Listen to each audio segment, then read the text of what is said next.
नवीन कांदोळकर साहेब यांच्या माध्यमातून हा मेळावा घेण्यात आलेला आहे आणि मी साहेबांना विनंती करत की आपण जय भवानी जय शिवाजी मी लालसिंग राजपुरे साहेब यांना विनंती करतो की हिंदू हृदय सम्राट शिवसेना प्रमुख बाळासाहेब ठाकरे यांना पुष्प अर्पण करावे। हिंदू हृदय सम्राट शिवसेना प्रमुख माननीय बाळासाहेब ठाकरे यांचा मी नवीन कांदोळकर साहेब आणि विशाखाताई यांना विनंती करतो की धर्मवीर आनंद दिघे साहेब यांना पुष्प अर्पण करावे। तुम्ही अशी योजना द्या ना, मोफत घर मराठी माणसाला। कोण कोण आडवा येतोय तुमचा? कोणी गुजराती नाही येणार, कोणी यूपी वाला नाही येणार, पण तुमची दानत नाही द्यायची। ही दानत दाखवा। ही दानत आहे आमचे महाराष्ट्राचे मुख्यमंत्री एकनाथ शिंदे साहेबांची। ही दानत आहे उपमुख्यमंत्री देवेंद्र फडणवीस साहेब यांची। ही दानत आहे अजित पवार यांची, म्हणजे महायुतीची दानत आहे। आणि ही आता आपली जबाबदारी आहे, त्यांना परत आणून मोफत घर देण्याची जबाबदारी आता आपली आहे। मराठी जे बाहेर फेकले गेले आहे सर्वांना इथे परत आणण्याची जबाबदारी आता आपली आहे। साहेब यांच्या बरोबर काँग्रेस बरोबर म्हणजे असं आहे की मराठी माणूस आणि हिंदुत्वाबरोबर छळ झालाय। तो धारा 370चा ज्यांनी विरोध केला त्यांच्या बरोबर गेले उद्धवजी।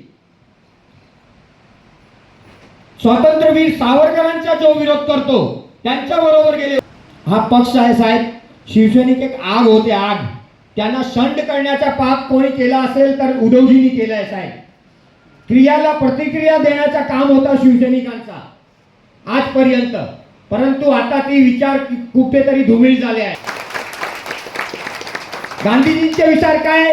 अहिंसा परमो धर्म, तो वाक्य अधुरा वाक्य आहे।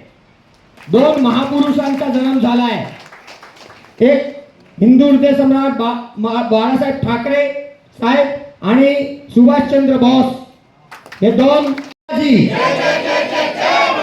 जय श्रीराम, जय जय श्रीराम।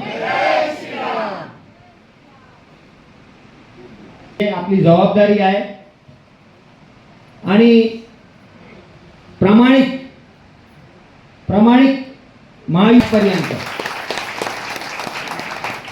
बाळासाहेबांचे विचार आणि आनंद दिघे साहेबांचे विचार पुढे घेऊन जाण्याचा काम कोण करत आहे तर माननीय मुख्यमंत्री एकनाथ शिंदे साहेब। आता असं आहे साहेब, ही निवडणूक आता तुमची नाही आहे, महाराष्ट्रामध्ये उमेदवार आहे, सर्वांना जिंकून आणण्याची जबाबदारी आता शिवसेना आणि सर्व मित्र पक्ष यांची आहे। म्हणून आता तुमची जबाबदारी सगळ्यांनी तुमच्या परिवारामध्ये कोणी इथे असेल, तुमच्या मित्र कोणी असेल, तुमची सहेली कोणी असेल, सर्वांना बाळासाहेब सांगायचे की ही मुंबई आपली आहे, आपली, आणि इथे आवाजही आपला हवा आहे।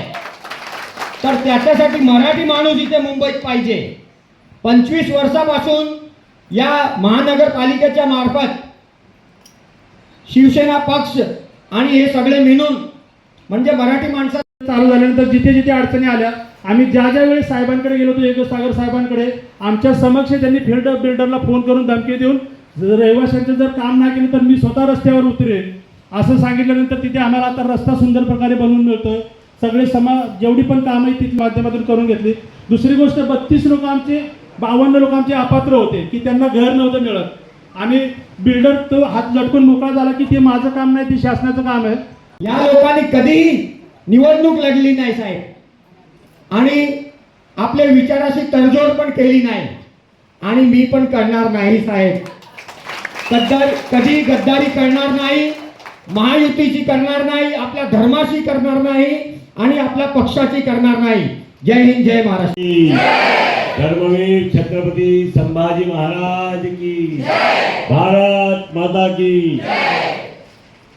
मंचावर उपस्थित विभागाच्या महिला अध्यक्षा माझ्या भगिनी विशाखाताई, यावेळी चारकोप विधानसभेचे पत्रकारांनी जेव्हा त्यांना विचारलं की बाबरी राहतात शिवसैनिकांनी तोडला असं म्हटलं जात आहे, बाळासाहेब म्हणाले शिवसैनिकांनी तोडला असेल तर मला त्याचा अभिमान आहे। ही जी ज्वाला आहे ना अतिशय बरोबर ते जर त्याच शिवसेनेत राहिले असते तर हा विचार परत इकडे ऐकायला मिळाला नसता. कमी जास्त पडत सगळ्यात असतो ना. तिकीट देणार नाही तुम्ही, यशोधर फणसेला तिकीट देणार नाही तुम्ही, राजू पेडणेकरला तिकीट देणार नाही. अतिशय आवडतं. मी राजकारणात नसताना सुद्धा आता मताधिक्य वाढवायची लढाई नाहीये. युतीचे मुख्यमंत्री बसले